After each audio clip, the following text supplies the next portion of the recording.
I came back to my family's beachfront estate in the Bahamas, expecting to unwind in the $3.2 million property my grandparents left me. I'd been away for 6 months, chasing business deals in San Francisco. But when I pulled up to the house in August 2024, my jaw dropped. 35 luxury cabins dotted my front lawn like some pop-up resort village. Strangers milled about, kids splashing in a makeshift pool where my grandmother's rose garden used to bloom. A woman stood on a platform, ribbon in hand, smiling for news cameras as she announced the grand opening of Coral Haven Glamping Retreat. The crowd cheered, but when she turned and locked eyes with me, my stomach churned. That wasn't just any smile, it was hers. Cold, sharp, and dripping with intent. This was no accident. This was revenge, and something told me the worst was yet to come. My hands shook on the steering wheel as I watched Emily Carter pose for photos. She'd changed polished hair, tailored blazer, a grin that didn't reach her eyes. But I'd know those calculating eyes anywhere. Emily, my ex-wife, was the last person I expected to see turning my childhood sanctuary into a tourist trap.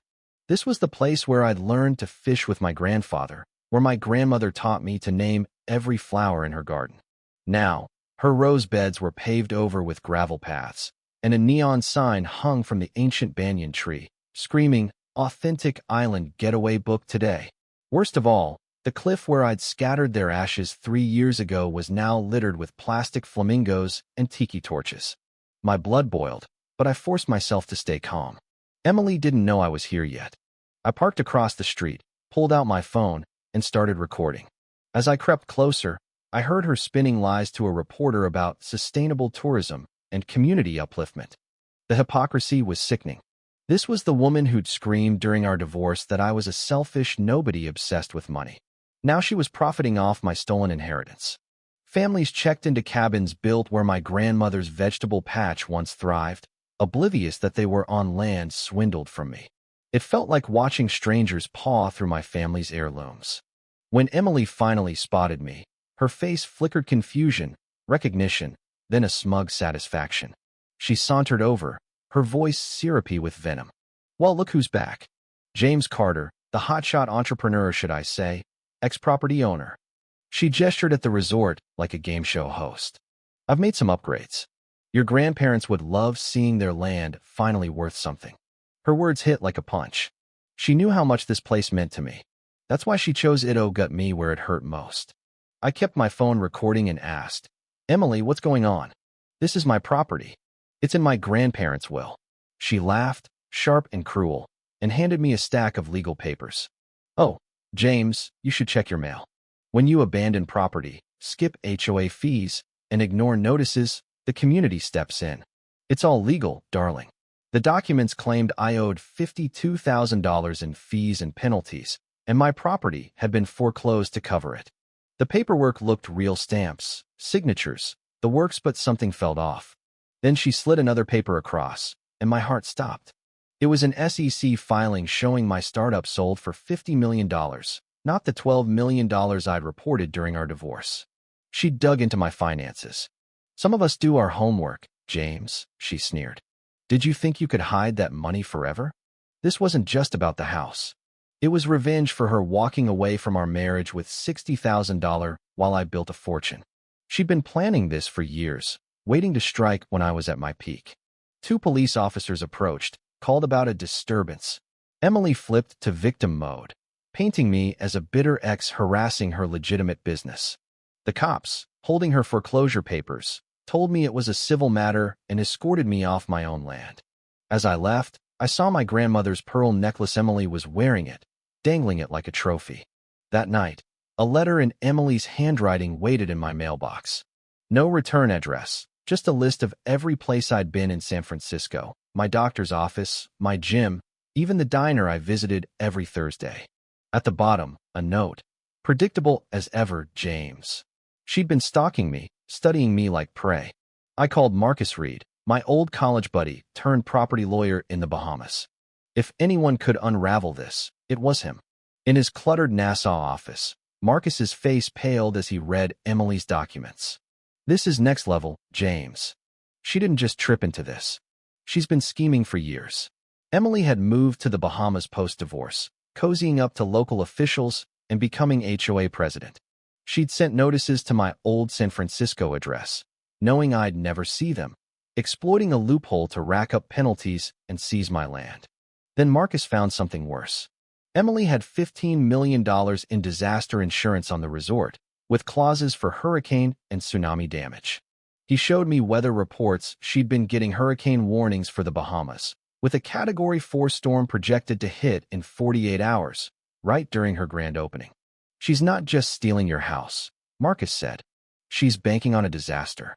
The guest list was packed with wealthy families, their hefty life insurance policies perfect for maximizing payouts. I felt sick. Emily was turning my family's land into a death trap for profit. I met Mrs. Evelyn Thompson, my 76-year-old neighbor who'd lived next to my grandparents for decades. She'd survived a 1962 hurricane and saw the signs again. Fish washing ashore, birds fleeing inland, the ocean pulling back unnaturally. "The sea's angry," she whispered. "It's coming." She'd warned Emily, who dismissed her as a superstitious old woman. Evelyn showed me photos of the 1962 devastation, homes flattened, lives erased. Emily knew about the storm warnings, but ignored them, even marketing the opening as a defiant stand against fear. Her emails revealed she'd been tracking weather patterns for months, timing her event for maximum chaos. With 180 guests, including 50 kids, set to arrive, I faced a choice: build a legal case against Emily or save lives. Marcus was prepping an FBI fraud case, but it'd take weeks. The storm was 36 hours away. I chose lives. Using my tech background, I modeled storm surge impacts the cabins would collapse under 20-foot waves. I rented buses, set up satellite phones, and hired rescue teams. Evelyn rallied locals, sharing ancient evacuation routes. Meanwhile, Emily was on TV, dismissing warnings as mainland hysteria and offering refunds to anyone too scared to enjoy paradise. Friday night, I hacked Emily's emails. They weren't sent from the Bahamas or even the US. They came from servers in Singapore. Who was she working with? At the grand opening, as Emily raised her scissors for the cameras, I stepped forward on live TV. "MS. Carter, shouldn't guests know about the 2:15 p.m. hurricane forecast?"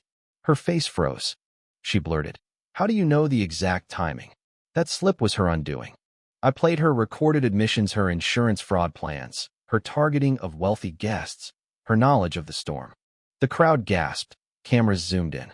Emily unraveled, screaming her confession live: fraud, theft, endangering lives.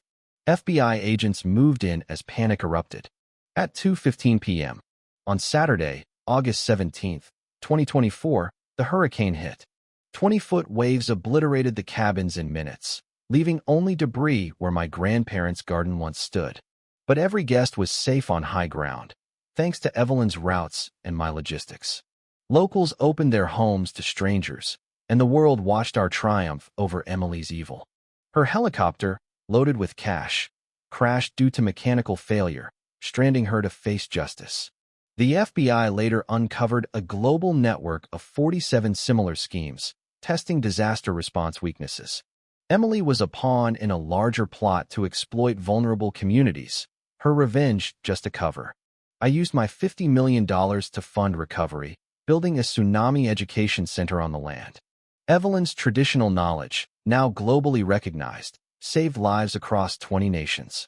Emily got 30 years in prison, her assets seized, her name erased. My daughter, born 2 years later with my new wife, Dr. Laura Bennett, plays where my grandmother's roses once grew.